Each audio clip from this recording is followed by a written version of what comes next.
સર્વને મારા જય શ્રી કૃષ્ણ. આપ સર્વેનું મારી યુટ્યુબ ચેનલમાં હાર્દિક સ્વાગત છે. આજે આપણે ઋતુઓમાં વસંત ઋતુ હું છું ભગવદ્ ગીતાના 10મા અધ્યાયમાં ભગવાન શ્રી કૃષ્ણ અર્જુનને પોતાની વિભૂતિઓનું વર્ણન કહે છે. જે અધ્યાયનું નામ વિભૂતિ યોગ કહેવામાં આવ્યું છે. તો હવે આપણે આ પાઠ સાંભળીએ. તો વિડીયોને અંત સુધી જરૂરથી જોજો. અને જો ચેનલમાં નવા હોય અને ચેનલને સબસ્ક્રાઈબ ના કરી હોય તો જરૂરથી કરજો. ભગવાન કહે છે કે મારી ઉત્પત્તિ એટલે કે અવતાર ધારણ કરવાની અલૌકિક લીલાને નથી દેવતા જાણતા કે નથી તો મહર્ષિઓ જાણતા, કારણ કે તે સર્વનું આદિ કારણ હું જ છું. જગતમાં જે વિભૂતિયુક્ત એટલે કે ઐશ્વર્યયુક્ત, શોભાયુક્ત અને શક્તિયુક્ત પદાર્થ છે એને તું મારા તેજમાં અંશથી અભિવ્યક્ત થયેલ સમજ. ગીતાજીમાં ભગવાન સ્પષ્ટ કહે છે કે છંદોમાં ગાયત્રી હું છું, તથા મહિનાઓમાં માક્ષર મહિનો હું છું, તથા ઋતુઓમાં કુસુમાકર ઋતુ વસંત ઋતુ હું છું. ભગવાન શ્રી કૃષ્ણ બ્રહ્માંડના સર્વોત્તમ સ્વામી છે. આપણે માત્ર તેને દેવકીના પુત્ર તરીકે જ ઓળખીએ છીએ. એટલું જ એના માટે પૂરતું નથી.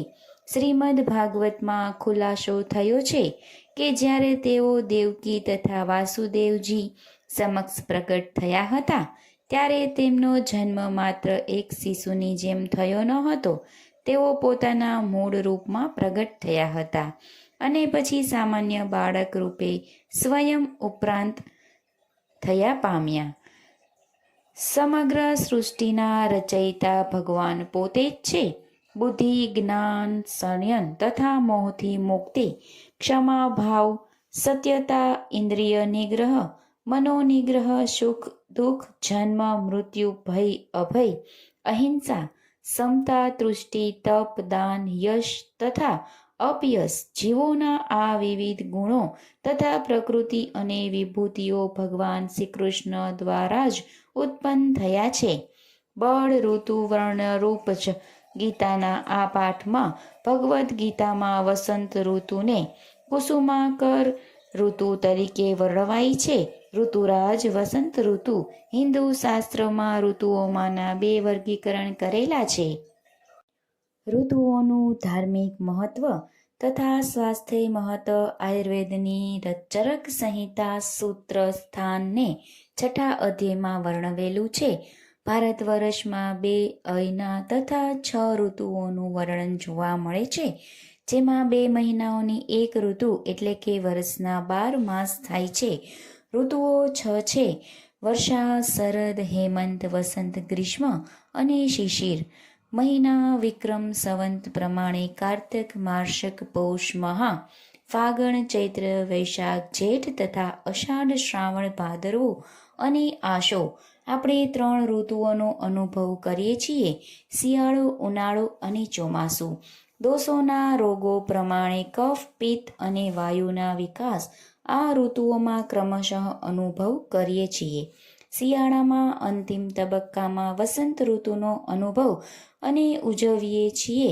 માતા સરસ્વતીનો આ વસંત પંચમી દિવસ છે. આમાં મા વસંત સરસ્વતી પૂજન કરીએ છીએ. આને મદન પંચમી પણ કહીએ છીએ. શુભ કાર્યો માટે, વિદ્યાર્થીઓ માટે આ સારો દિવસ ગણાય છે. વસંત ઋતુમાં કફ સૂર્યના કિરણથી પીગળે છે. વસંતમાં કફ પ્રકોપ છે. વસંત ઋતુ શિયાળો અને ઉનાળાની વચ્ચે આવે છે. વસંત ઋતુમાં વરસાદ વગર જ વૃક્ષો, લતાઓ વગેરે પત્ર પુષ્પથી મુક્ત થઈ જાય છે. આ ઋતુમાં અધિક ગરમી કે અધિક ઠંડી હોતી નથી. આ અલબધા ઋતુ છે. આ વસંત ઋતુને ભગવાને પોતાની વિભૂતિ માની છે. મહિનાઓમાં માગશર મહિનો એ સર્વોત્તમ મનાય છે.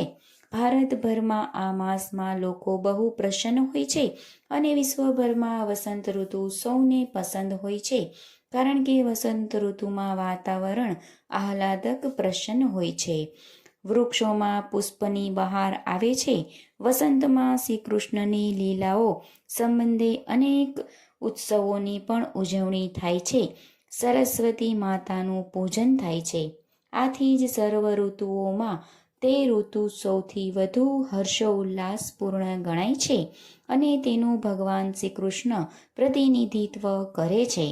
આ ઋતુની ગણના ભારતીય સંસ્કૃતિના મહાપર્વમાં થાય છે.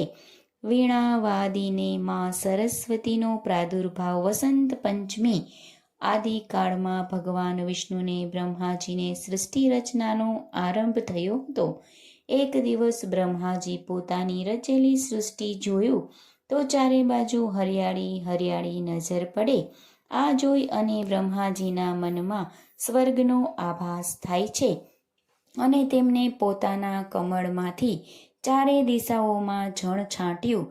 તેમની જ્યોતિમાંથી એક દેવી પ્રગટ થયા, જેના હાથોમાં વીણા, અક્ષરમાળા અને શ્વેત વસ્ત્ર ધારણ કરેલ તે દેવી એ બ્રહ્માજીને પ્રણામ કર્યા અને બ્રહ્માજીએ તેને સરસ્વતી નામ આપ્યું અને કહ્યું કે મારા દ્વારા ઉત્પન્ન થયેલ આ સંસારમાં ધ્વનિ વિદ્યાને પ્રદાન કરો. અને આની વીણા દ્વારા મુદાર નારદ ઉત્પન્ન કર્યા, જેથી દરેક જીવજંતુ પ્રાણીને બોલવા લાગ્યા. પ્રકૃતિ પણ ખીલી ઉઠી, જેથી બુદ્ધિ વિદ્યાના રૂપમાં ફેલાવા લાગી. આ શુભ દિવસ વસંત પંચમી તરીકે પ્રસિદ્ધ થવા લાગ્યો અને માં સરસ્વતીનો ઉત્પત્તિ દિવસ તરીકે આ દિવસ ઉજવવા લાગ્યા અને શ્રી વસંત પંચમી તરીકે આજનો દિવસ મનાવવામાં આવે છે. તો સર્વને મારા જય શ્રી કૃષ્ણ.